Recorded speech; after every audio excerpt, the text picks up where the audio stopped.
The current inflation in the US is between 8 and 12% per year, according to John Williams. This means that about 50% of your savings, pensions, and income have been stolen over the past 5 years.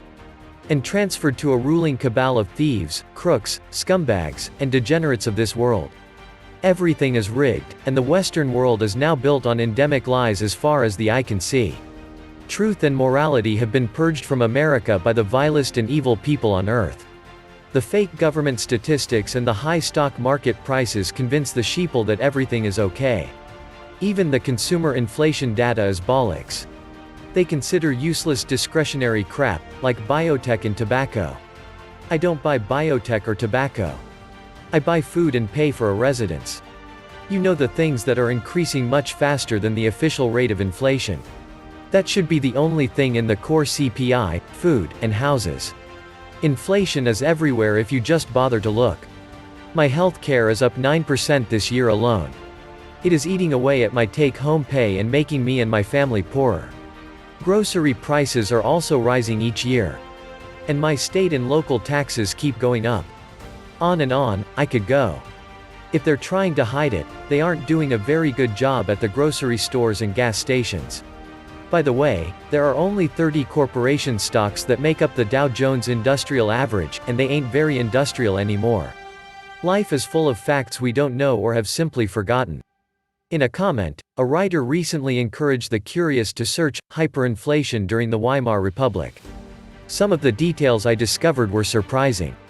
Germany had come out of the First World War with most of its industrial power intact. Still, inflation suddenly destroyed the currency. This dovetails with some of my thoughts on currency trading today. It confirmed that inflation can stem from a growing lack of faith in a currency, or all currencies, rather than just a lack of available goods. As inflation takes root, the goods available for sale often contracts as sellers retreat from the market awaiting higher prices, which creates a self-feeding loop. It was amazing how quickly inflation took root in Germany during the 1920s. Consider how fast it could happen now that we live in an age of instant communication which allows ideas and expectations to rapidly spread. In today's world, many people have developed a false belief in financial stability because of claims by central bankers they have controlled inflation to where the economy will grow at a managed pace. History shows the German currency was relatively stable at about 60 marks per US dollar during the first half of 1921. By November 1921 it had dropped to approximately 330 marks per US dollar. The demands in May 1921 for reparations in gold or foreign currency to be paid in annual installments of 2 billion gold marks plus 26% of the value of Germany's exports was crushing. The first payment was paid when due in June 1921. That was the beginning of an increasingly rapid devaluation of the mark. The total reparations demanded was 132 billion gold marks, which were far more than the total German gold and foreign exchange. The drop in the second half of 1921 was just the start of a dire trend.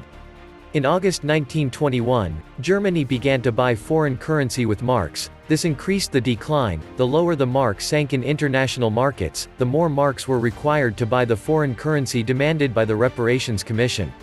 During the first half of 1922, the mark stabilized at about 320 marks per dollar because of international reparations conferences, including one organized by U.S. investment banker J.P. Morgan. After these meetings produced no workable solution, the inflation shifted to hyperinflation and the mark fell to 8,000 marks per dollar by December 1922. This means the cost of living index increased more than 15 times in just 6 months. A video on this channel explored how the manageable inflation goal of 2% has become the holy grail of central bankers, but argued this target central banks have deemed optimum as not economically valid. This target is based only on their opinion of what conditions will best allow the economy to flourish. Claims by the central banks that deflation drives or allows their QE policy to remain as central to their ability to stimulate. The moment inflation begins to take root and become solidly entrenched to where it becomes a self-feeding loop, the flexibility of central bank policy is lost. What makes this debate over future inflation very relevant is that the average American has witnessed in the last 30 years, a growing gap between government reporting of inflation, as measured by the Consumer Price Index (CPI), and the actual cost of living.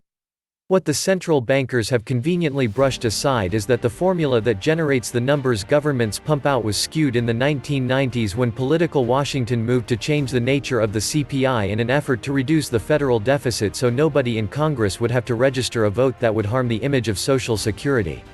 For proof as to the real cost of inflation, just look at the surging replacement cost resulting from recent storms and natural disasters. I contend that inflation would be much greater if more money had flowed into tangible goods rather than paper investments and promises over the last several decades. The move of wealth into intangible assets has masked the rate at which central banks have debased our currency. This means it might be wise not to become too trusting or complacent to the idea that inflation can be contained at 2%, especially while deficits explode, debt builds, and central banks continue to stimulate the economy by printing money, or that the economy looks good for the next year or so. In the past, I have put forth the theory that inflation could rule the day even if central banks are unable to keep the wheels on the bus and the economy suddenly collapses, which is in truth beyond their control. If inflation does not become the flavor of the day, it is also very possible the future may unleash its sister, the powerful force known as stagflation. This is also a threat to the average citizen and will devastate those improperly invested for its arrival. The mindset of investors and of the money people often shifts into overdrive when opportunities for speculation arise. The distortion caused by easy money from Federal Reserve policy, coupled with political and social compassion for affordable housing, medical care, has obvious implications as debt and promises continue to rise. Most economists agree the central banks are not in a position to tighten the money supply at this time. Remember, so many of the things we invest in, such as pensions and stocks, are merely paper promises, but hard assets are rare. While I'm not predicting hyperinflation, the threat of inflation or stagflation is being understated.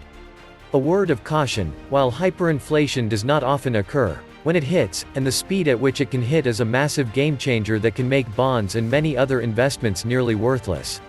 The time will come when the US dollar will collapse and be worth no more than the scrap and or collection value of its cotton, paper and dross coins. If the dollar collapses, foreign investors and central banks will stop demanding dollars. US bond prices will fall, or US interest rates will rise.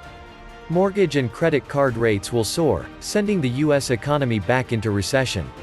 The US government will respond by opening the monetary floodgates, printing as many paper dollars as necessary to keep the economy from collapsing.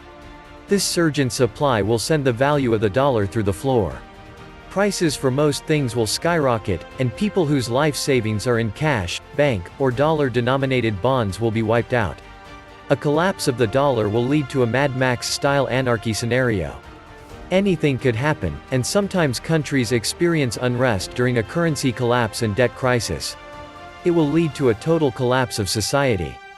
The effect of devalued dollar reserves on foreign countries is less clear and probably depends on each country.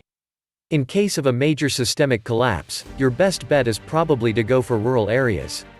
Food shortage and urban unrest are the two things you are trying to avoid. Plenty of countries have lots of land.